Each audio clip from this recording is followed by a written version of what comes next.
Charlie is the database manager at the Cornell Labs of Ornithology in Ithaca, New York.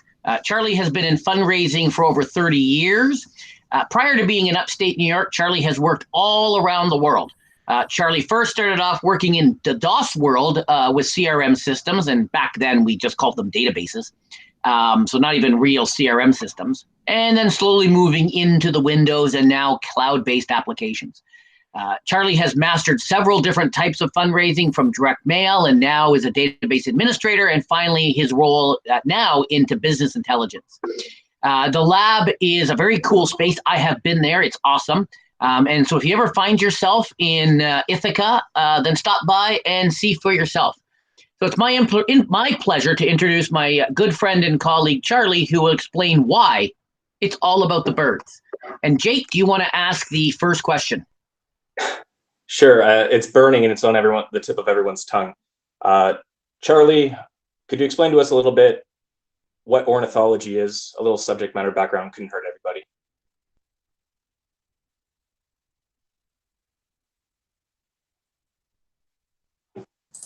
He's on mute. He's on mute. Oh, you're on mute. Sorry about that. Yeah, at first I was saying, let me thank you for inviting me. I hope I do a good presentation for all of you so you can learn a little bit about the birds and what we do and with the database and fundraising. And I hope I do a good job of representing all of my colleagues at the lab. Your first question is what was ornithology and what is ornithology and what we do? Ornithology more or less is the study of birds. I mean, that's what it comes down to. The Cornell lab is part of Cornell University, and most of our research and teaching is around birds and everything to do with birds, both for the students there and for the general public. We've got a staff of about 250 or maybe a little bit more than that, who work and promote more and more about the science of birds and promoting it more to the general public as well. Yeah, and for the general public, birds have data that follows them. What kind of data are you collecting there at Cornell about ornithology? Well, the scientists there, they do a lot of different studies of the population of birds, behavior of birds, the evolution of birds. So there's a lot of different science that goes on and collecting of information. They've got online encyclopedias that people can use, and various different citizen science projects for people to participate in, so that they can learn and do more things about birds as well. So a lot of fantastic things. I wish I had more time to participate in a lot of those things, but I'm on the fundraising side, but that's its own world too. So yeah, you still get to support it. I guess that's a win in a sense. Oh, so, yeah, sure. Yeah. So you have a massive background in fundraising. And I guess you're working with a lot of databases now. We just talked about all the bird data you got to manage, all these apps and projects you have to manage. What motivated you to join Cornell in the first place? And give us a little bit more glimpse into all the hats you wore in your background as a fundraiser. So I guess previously I've started out, like Jeff said, in a DOS environment, working with Novell networks and System 36 mid-range computers and things like that. That was 30 years ago, and slowly progressing on to as systems developed and grew in the fundraising area.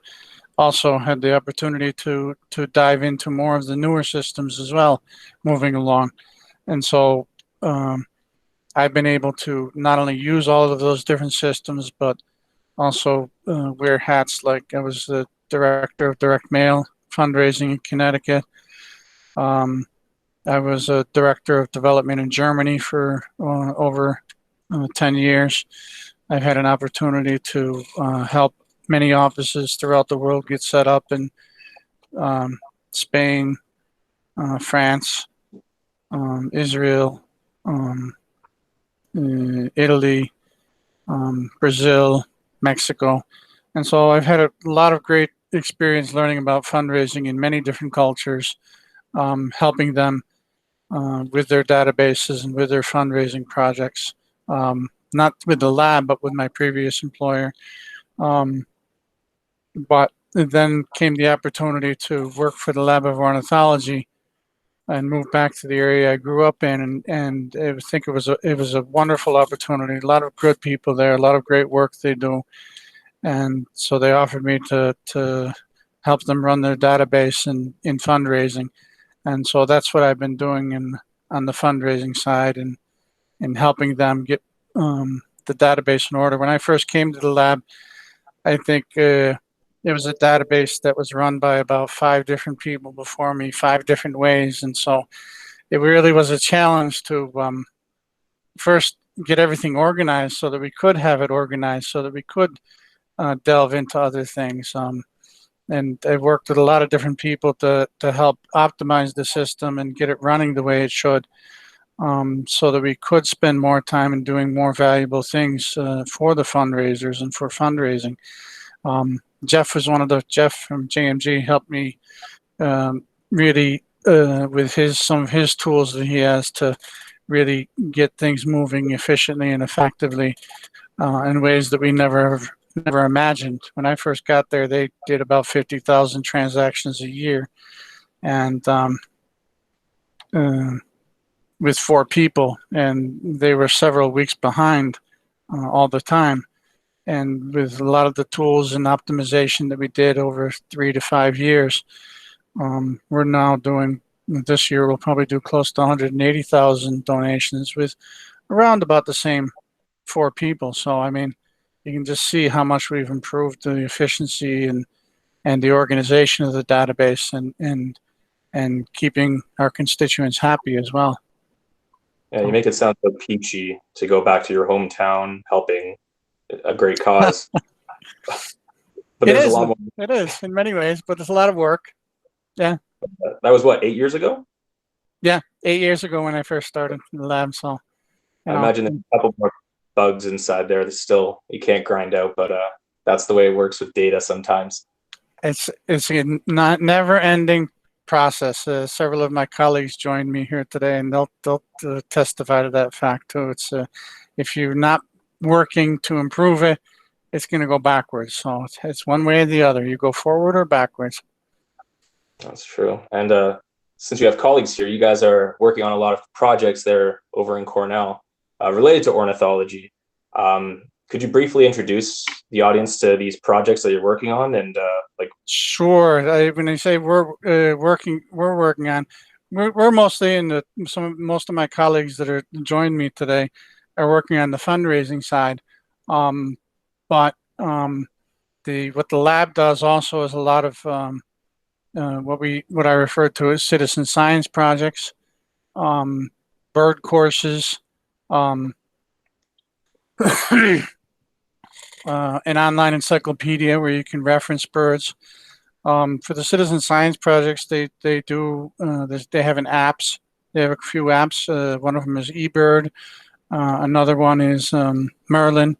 EBird allows you to track, if you're a birder, you can track your lifelong birds. And Merlin you can use to identify birds. If you're just beginning and you want to know what bird you're looking at, you can download that app and put in the colors of the bird where you saw it, and it'll give you some options of what type of bird it is. And with all of these different applications and citizen science projects we have, the scientists at the Lab of Ornithology are able to actually track bird populations and understand birds and know more about their migration patterns and all of those things. Well, so there's a lot of great interaction with constituents on all of those different levels. But we've never really known in the past how many of our people that are donating to us. And so we're a very siloed organization in that regard. The science is one side and the fundraising is another side. And so when I got a new boss at the Lab of Ornithology, she would ask me, well, how many of our donors are citizen science people, or how many are eBirders, or how many use Merlin? And she would ask everybody this, and everybody would be, we don't know. No.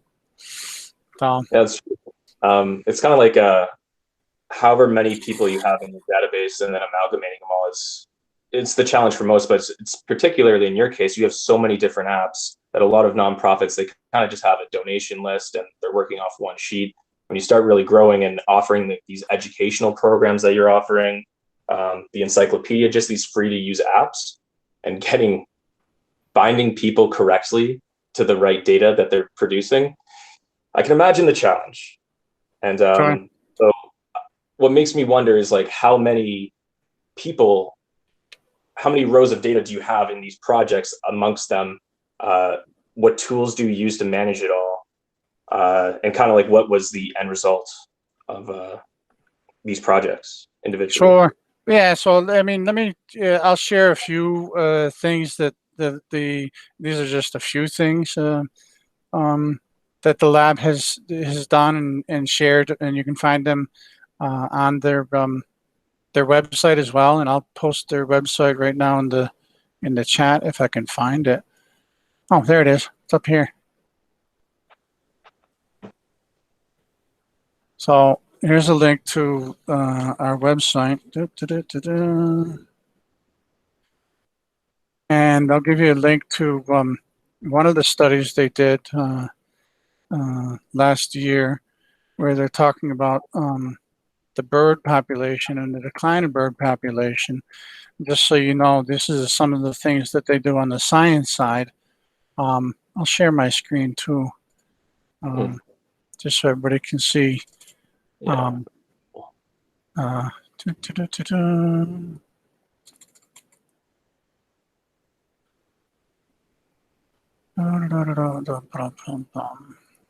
Bear with me here. I'm used to Zoom, so present now. Sure. Well, I'll tell you right now that folks, if you want to jump on Slido and start asking questions, we could use some on there. So this is a study they did last year where they saw 2.9 million birds that are gone. So that's from the science side. This is another bird migration slide that they've done too. So these are the types of things they do on the science side. But as I said, the constituents that they have on the science side, we don't know much about them, or we didn't. And so now the goal was, as you mentioned, was as it is for many organizations that run multiple databases. Am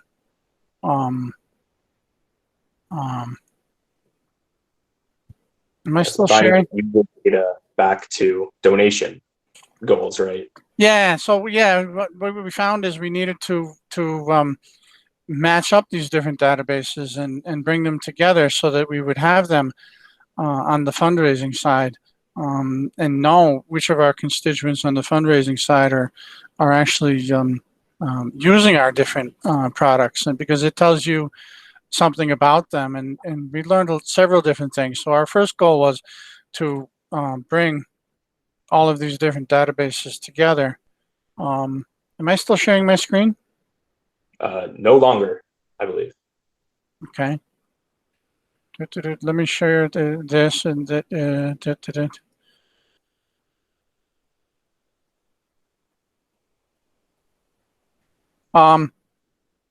We have several different databases here, and I needed to pull the information into Razor's Edge NXT, and I needed some kind of integration tool to pull information from the citizen science and from some of our email systems.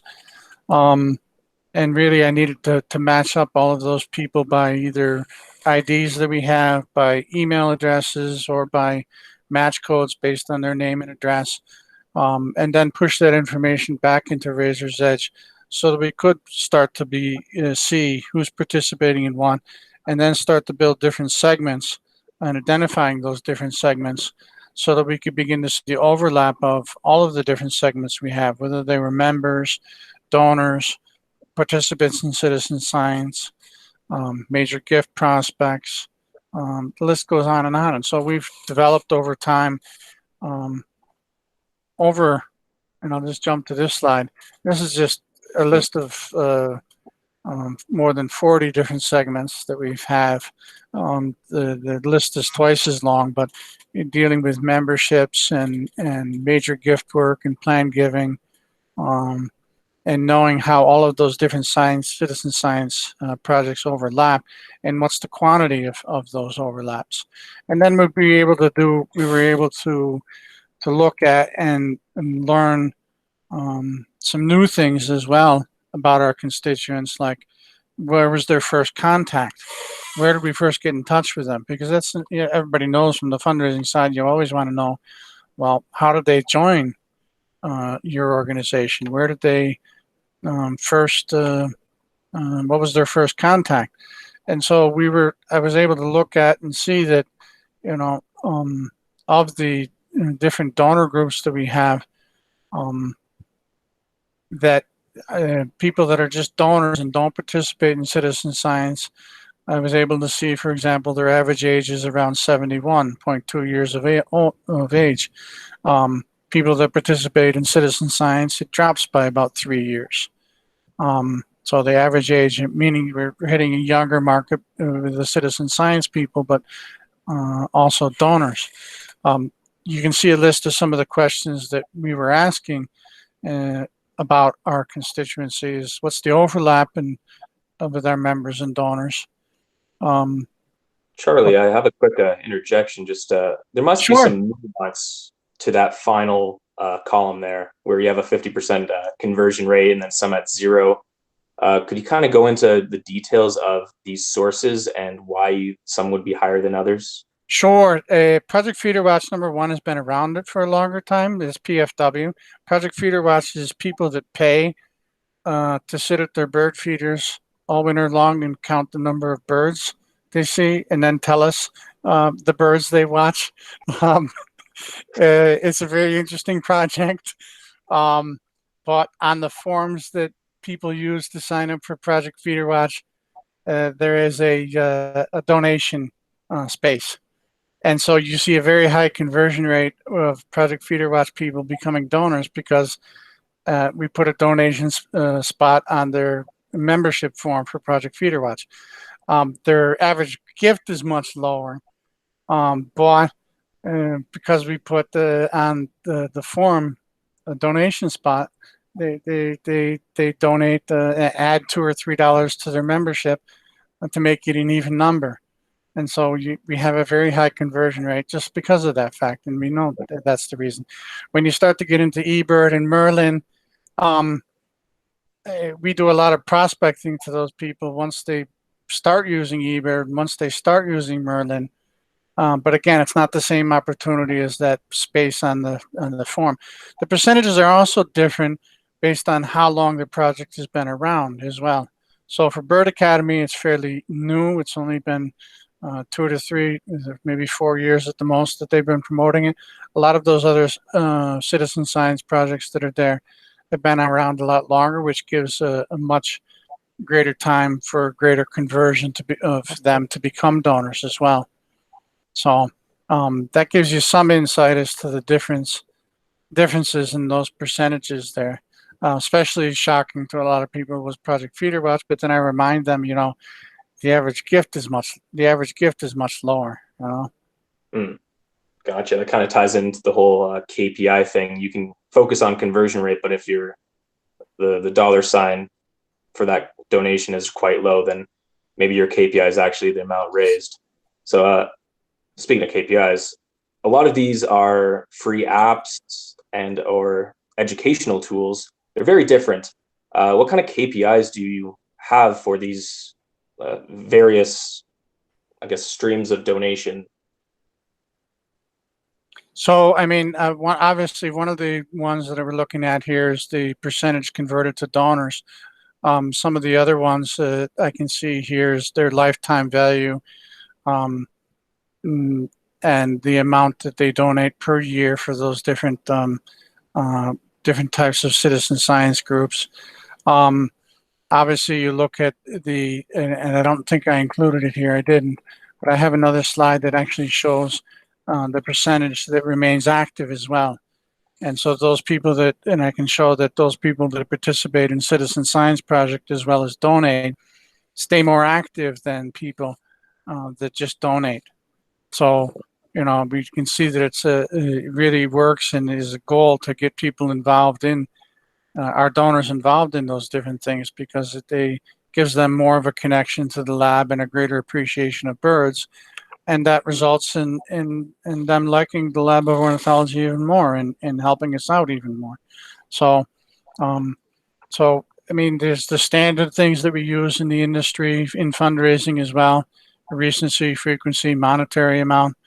Those are always very important.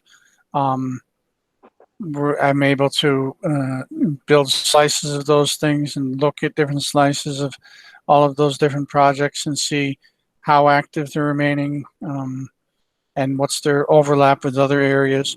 So, for example, we've been doing this one here where we can show Bird Academy, all of their people, and how they overlap with all the other segments as well. And so that these are people that we know are donors and participate in Bird Academy, but I can help them build a profile of what other things they participate in so that they can understand their audiences better.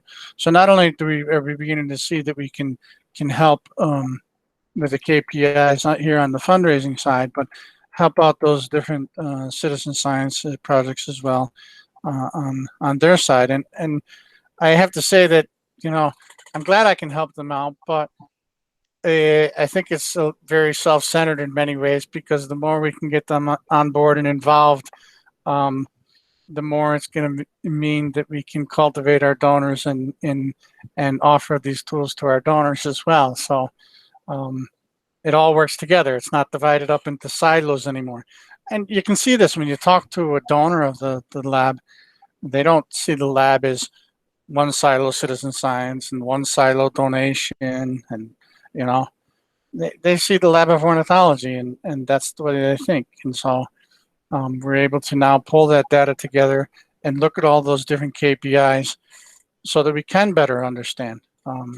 So those are some of those different KPIs that we use to better understand all of those different audiences from a fundraising perspective, and now reaching out to the rest of the lab and showing them how we all can benefit from this, but being self-centered, that we want to improve the fundraising as well. So. Mm-hmm. Yeah, I found it interesting that you realized increased activity is correlated with being a donor and not. That's sometimes nonprofits will often be so call it dashboard paralysis, where they're just focusing on one metric, that oftentimes cultivating activity and engagements with their community actually can lead to more donations than just sticking call to actions as many places as possible where all that traffic goes. What was interesting is you talked about speaking to your donors. Do you do that formally, or is this just like a community events? How do you get information from that? I've done some telephone work for the lab in the past when I first started there. But we do have a staff of very qualified and well-oiled professionals who they were, before COVID-19, they were going out and visiting people as well. And we've also had many different events. They had one scheduled for the spring called Weekend at Sapsucker Woods, where we get our donors to come and teach them more about birding and everything we do at the lab. And so there's a lot of, we've switched now. I think they've done a lot recently, a lot more online events to work with people, similar to presentations like this, where you get people together to learn more about birds and what the lab does. And they've had a very successful turnout and interest in those things as well, online as well. So yeah, it's bold of a nonprofit to have to adapt to the climate around them, and like COVID-19 being a very unique event, a lot of people just didn't do much, and they held on and they didn't try to adapt or, really try to overcome and use the online sphere. And like Data for Good, we're doing these talks right now, trying to adapt to it. How did it affect you guys over there at the Lab of Ornithology? Did you see like a decrease in donors because of it? Right. So I think we early on, I don't have the slide here. I was going to put that slide in. Oh, well, doesn't matter. Early on, we had decided with approval of everybody that we would continue doing fundraising, because we were more of a membership program and of a birding program. And we had a great message to share with everybody about birds, and birds also. I've heard a lot of the people at the lab say birds do give people hope, and we've shared that hope and joy with a lot of people for the past several months, and that helps people in their day-to-day. We offered a lot of courses for free to all of the universities and teachers I've heard, and they had an excellent response from that. We've had a very positive response on the fundraising side because of that as well, where by putting out those positive messages and using all of those KPIs to reach out to the right audiences to help deliver the message and to get a good positive response from people. They had several weeks ago, they had the great the Big Day event, and they had over 50,000 participants and over 150,000 submissions of bird sightings. So it was one of their biggest events ever for birding events. So and we had a very good turnout in response and donations because of that event as well. And so we found that in many ways, it's been very positive by giving people a good positive message, and that all of that work of many different people and also on the database side has paid off and is helping us. Yeah, and I'd say perhaps bird watching is social distancing friendly for people to continue on, right? Sure. I need to learn more about bird watching or birding myself, but in the meantime, I help all of my colleagues with the fundraising database side. So yeah, we're getting there. Thought of the free course idea was fantastic. I'm doing 2 courses right now just to pass away the time. Although now that it's so sunny, it's hard to focus on some of those courses. Great. Well, I think we got through most of what we wanted to talk about, Charlie, unless there's anything, closing statements you want to sneak in there that we may have missed. Well, I mean, I heard you say, well, a lot of organizations think that they just have a fundraising database, but just about every organization that I've ever talked to at different conferences and stuff, I always ask them, well, you must have at least one other database that people put information into. And the answer inevitably is always yes, we can always find some other database. And so there's always something that an organization can do to help bring their data together better, to find ways to break down those barriers so that you can realize the impact that you're having with your audience, not just on the fundraising side, but on your mission side of what you're doing as an organization, and to try to bring those things together. No? So. Yeah. One thing we often do at Data for Good, we're finding open source data from the city into postal codes, I guess, and trying to figure out what like the neighborhood makeup is from where people come from. I know Environics is a local research institute, I suppose, that binds a lot of qualitative data from like the perspective of a certain neighborhood, and you try to just kind of like dimensionality reduce it and make some generalizations, though I don't always recommend that. But yeah, open source is also fantastic for more people to find. It's like there's so much more out there. Sure. All right. Okay, last call then. Anything else to add? Well, I mean, the next step for us really in looking forward to the future is really to automate those processes more of integrating all of that data.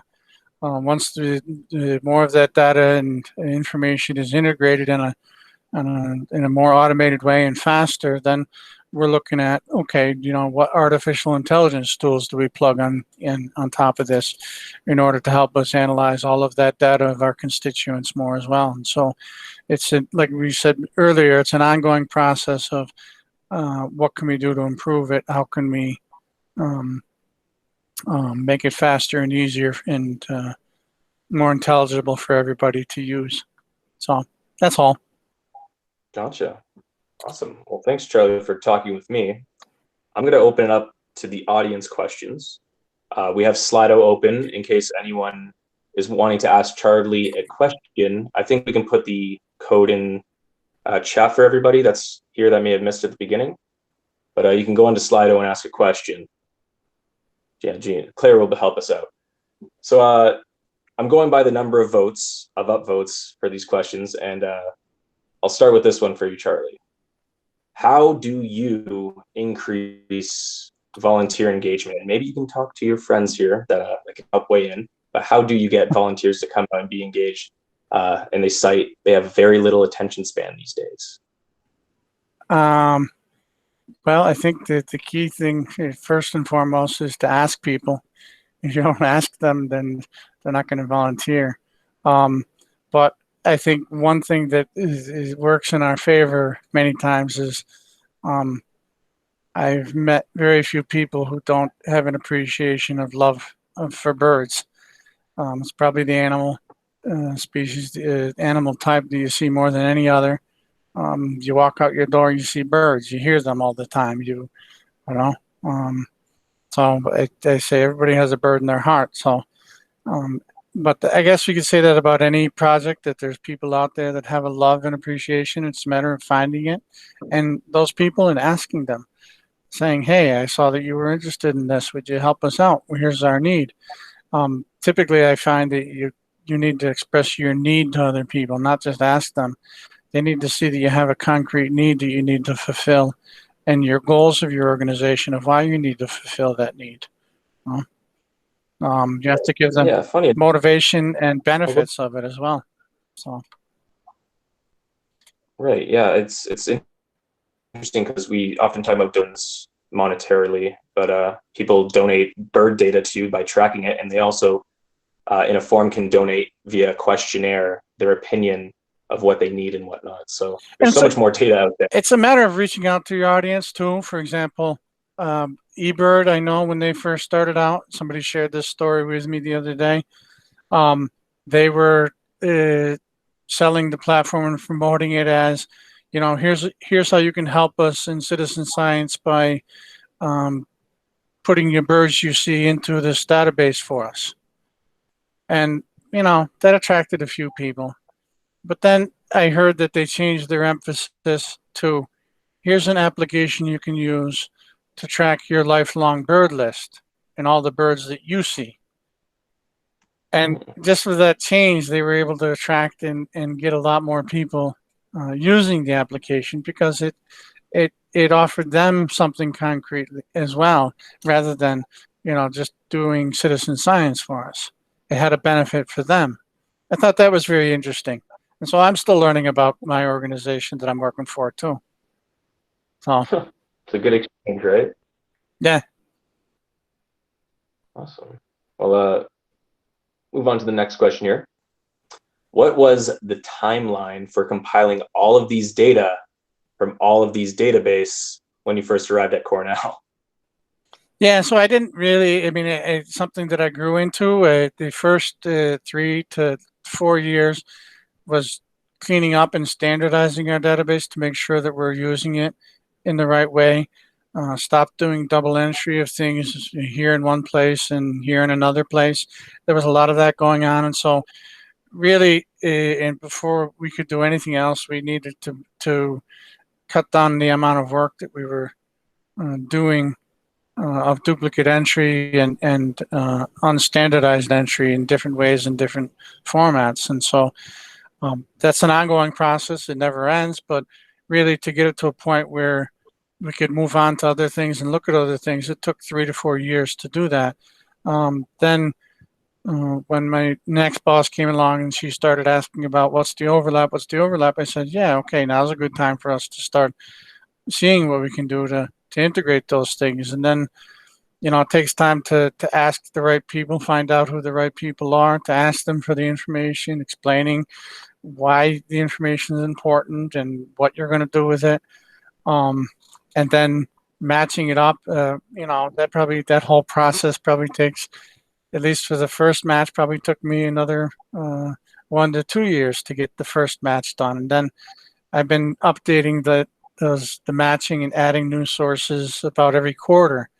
And now it's reaching a point where, okay, can do it every quarter, yeah, but if we want to be more efficient at what we're doing and do it faster and easier, we really need to put what we've learned into an automated system that will give it information up to the date and maybe even in the future up to the minute, to know what's happening with all of our different constituents. So that's going to take probably another 2 or 3 years before we reach that point.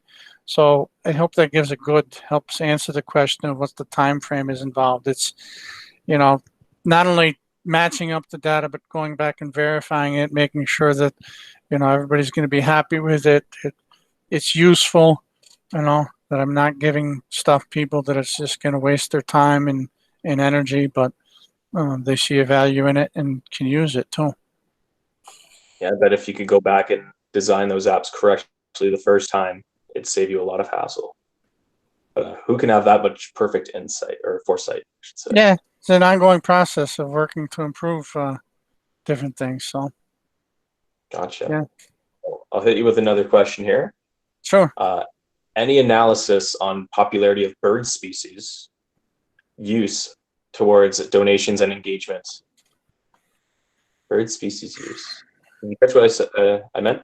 Yeah. So, not so much on the house side, and what I mean by a house donor versus a prospect is people that have already donated to us at least once, and we have them on our database. I know that they're doing more and more of that on the internet side for marketing, to see that these people have visited, 10 times they've visited the Bluebird page. So let's send them a Bluebird email asking them to help support some Bluebird project. Examples like that. I'm not saying that's an exact one, but similar things like that they're starting to work on and begin to look at. So yes, it's very important to use those, what we call hot buttons in marketing, to get people's attention. The excellent idea, and I know that they're working on it on the website side.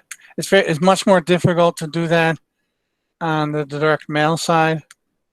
So we do a lot of direct mail and a lot of online, but it's something much easier to implement and do on the internet side, obviously. Right. And you can automate it. You can automate it too. So. Yeah, email's gone really good lately. And you kind of are sneaking into this question that someone else has asked about how to retain current frequent donators. And I believe that would be like, what mediums are you using, which you kind of dug into there. Anything to add? I mean, it goes back to that idea of we have an email system. People are registered on that email system. It's not directly connected to our database, and so we're working on integrating that better as well, so that we make sure, for example, we found out that people that signed up for Bird Academy courses got reset based on the Bird Academy rules, even if they were a donor. And so now they started being treated like a Bird Academy people, and no information about donors, for example. And so, it's a matter of bringing those different things together. It's great to use all of those different tools. It's important. An organization needs to use all of those different tools in order to be diverse and in order to reach out to and develop their different audiences and even their same audiences through different medium. But sooner or later, a donor, and we've heard it before, a donor says, I just got this invitation to be a member. And I've been a member of your organization for 30 years. Why am I getting this email, And you go back and you look and you see they got stuck on some stream that because we weren't coordinating things properly. And we're working on that. There's a lot of good teams. First, the team that I'm on is working on just understanding the audiences better. And so we're working on ways that we can understand those audiences better. And then they've got another team that's working on, okay, how do we make sure that we get the right message to the right people? So, it takes time to make sure. And every time you add a new tool to do things like that, it creates another layer of complexity that you need to work with and adjust everything that you're doing to make sure that you're doing the best you can. Yeah, you got a lot of layers of complexity already to deal with. And you actually, again, have leaked into this other question about an unsuccessful story. But maybe you kind of spoiled it with that email response. I like that a lot because there's so many edge cases to deal with that general personalization can really shoot yourself in the foot at times. But I'll leave it open to you. Are there any other unsuccessful data stories that you've encountered that you'd like to share? I mean, I'll share a general one from my experience that I found, and this is an international experience. When I first set foot in Germany, I had somebody saying, "Well, you can't do fundraising here in Germany like you do in the United States." And let's just say that was Mr. X telling me that. I'll change the name to protect the innocent, okay? And I said, you know what, Mr. X, you're right, you can't. And then please stay out of my way. I mean, that's more or less what I told him because I really believed that people are people no matter what country you're in. And all you need to do is present to them your need and your goals and get them to see. And if they're the right people, then they'll respond. But you need to ask. And the biggest problem I've seen in France and Germany and Spain and Italy, Spain is a little bit different, but they're afraid to ask people because you just can't ask people for money. And it's like, why can't you? What's wrong? You have a need. You present a clear need.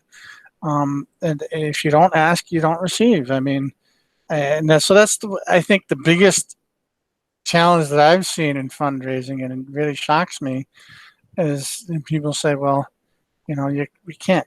Or that when COVID-19 comes along, a lot of people decide to cut prospecting. Okay, I can understand if your organization is suffering financially to cut prospecting, but if you do it in the right way and you're sensitive about it, you can actually gain just as many donors during times like these, or you can even do more. One of the things I realize is,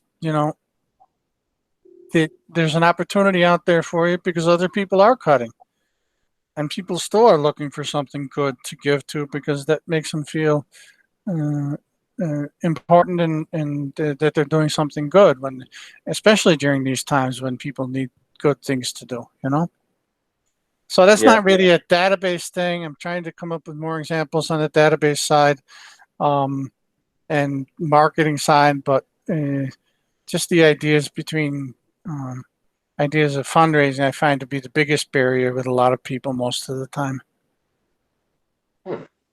Yeah. What I'm also curious about, one of the questions here, sorry, is that your donor age is often leaning quite high. Have you noticed over the 8 years a cycle of a certain age being a rush of new customers? Are you worried about in the future, or I should say donors, that some of your donors will drop off and you'll have a hard time picking new ones up? What's your outlook on the next 5 years? So again, I think that goes back to my experience with every organization, and I think it's true with the Lab of Ornithology as well.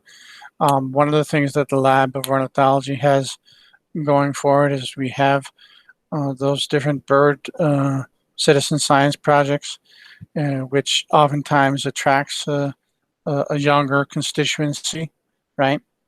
But the fact is, in my 30 years of fundraising, the first several years that I started fundraising, I've been hearing the story about the average age of donor increasing, and I've seen nothing but the donations increasing and increasing as well. So, everybody's worried about, well, when people get older, number one, they have more discretionary income.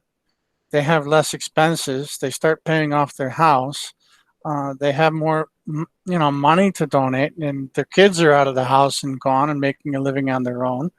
And so, it's a cycle of people growing older all the time. And if you're not looking for and continuing to look for new donors and prospecting to them, then your database is gonna die off. But it's an ongoing process of cultivating and looking for those new donors and asking them. I don't think anybody should be worried about the younger people today not donating in the future. I've only seen that people do start to donate more as they grow older. It's a fact of life for many of those different reasons. Plus, people begin to realize through their life experiences that they should be doing more, and they haven't done what they should be doing, and they need to do something and help out somewhere, right? Yeah, I think that's as someone that has 30 years experience, you can believably speak to this, and folks will listen. Yeah, I'm gonna hit you with a more of a softball question here, but try to lighten up the mood. We're really grinding on problem solving. For the softball question, should I put my hat on? Here we go. Yeah, you're excited for sports to possibly be back, aren't you? I know that I am. So Charlie, what's the most enjoyable part of your work? I say soft. Yeah, the most enjoyable part is pulling information together that people can use, and they use it in a way that is successful. And then I see that the work that I've done has some concrete fruits and merits. It wasn't just pulling a bunch of numbers together that nobody looked at and nobody used. It really helped them understand and reach out and do things with it. Most enjoyable part is working with the people when they have that aha moment and they begin to understand the data and the connections and how they can be used to build up your business and organization. To work with younger people that come in and show them how fundraising works and how the database and things work, and to see them go off on their own and do things that from what you've taught them. I think that's the most enjoyable part. Yeah. I mean, no one has a KPI that is smiles on faces, but I think they should. Excellent. We're working on one, believe me. I kid you not. I like that. Great. Speaking of KPIs and variables, other than donor age, donation, RFM, which you've mentioned, and the universal overlap between these groups, what other interesting variables do you guys monitor? Well, obviously, we have some opportunities of data in the United States that you don't have in many other countries, and that is wealth screening. how much investments do they have in the public stock market? What's the value of their house? What's the, you know, there's a lot of information that's available even on the internet about people, especially people of wealth, that you can do research on people. So obviously there's that whole research side of getting to know your constituents better as well at the higher levels. So that those are some of the things. What else can we throw in there? Yeah, the number of gifts. I mean, that goes back to the RFM. I mean, basically, what I always tell people to find out where they're at in fundraising, you know, have they looked at their RFM information and do they use it? And if they're not doing that, and which is the most important, then, you know, then there's no sense in looking at everything else, because that's the most important. It has the greatest impact on your future donations, is understanding that and applying that. Then you can start throwing in these other things of, okay, you know, what's their inclination to your organization? How much wealth do they have? How many gifts? Well, that goes to RFM too. So those are just a few. And those RFM segmentations, actually, it's interesting. This question kind of breaks it open. The frequency of refreshing that data, and my interpretation of refreshing is your sampling. Do you cut off like these lapsed donors from X amount of years ago? Do you stay very much so in the present? Do you cut anything out in the pre-processing? Yeah, so I think there's a lot that's done on that RFM side to identify which of those segments will be the most fruitful to reach out to again. That's done in a couple of different ways, looking not only at when was their last gift, but how many gifts have they given in the past, what was the value of their gifts. And I know that there's a lot of good organizations out there and consultants that help out for doing some modeling of your audiences as well. So you can take all those lapsed donors and running through some of those models that are available out there, and build from that what the most useful segments are to reach out to based on those various models. And that's been successful in many ways for us as well. So. Gotcha. And I may have asked it poorly, but what's the frequency that you refresh that? Like, do you run the RFM before every model that you build? So I mean, this one of the they do it. I know on the marketing side when they do a direct mail and to segment out the direct mailing, they do that every mailing that they do. I've set it up in a more automated fashion just to keep tabs on it in a data warehouse, so that every month it compiles the statistics and numbers, and so I can look at what the RFM breakout was between first and multiple donors and all the different levels at any point in our history in the past 10 years. And I can see the progression of those RFM and the movement in among those tables, and are people moving in the right direction in those tables, and able to show them how much percentage of change over what period of time,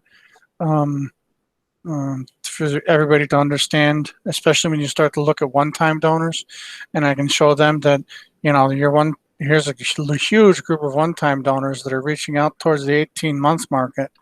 Maybe we should find a way to reach out to them and reactivate them. And so, yeah, it's one of those things that I could spend all my time, if it wasn't automated, building those RFM tables. But the rules are very simple. As long as you set it up and set up the process, you can start recording a history of all of that, and be able to look at and see at any point in your history what it looked like. So. And history, are you talking about like at a certain period of time what someone's RFM rating is, and then checking back and seeing people moving between groups of RFM and possibly analyzing that. Is that what you mean?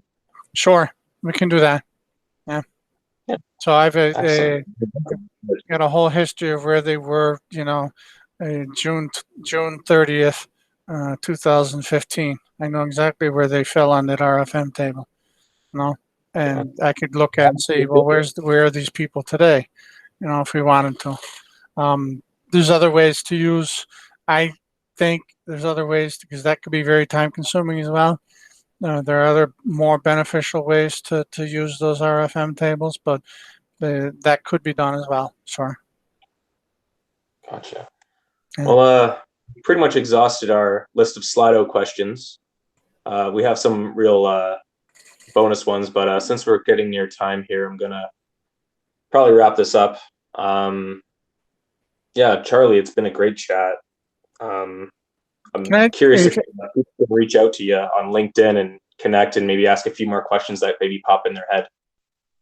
I'm going to share my email too there. You can see it, everybody. If anybody wants to ask me more questions, give me some feedback, positive, negative. I'm open to it all.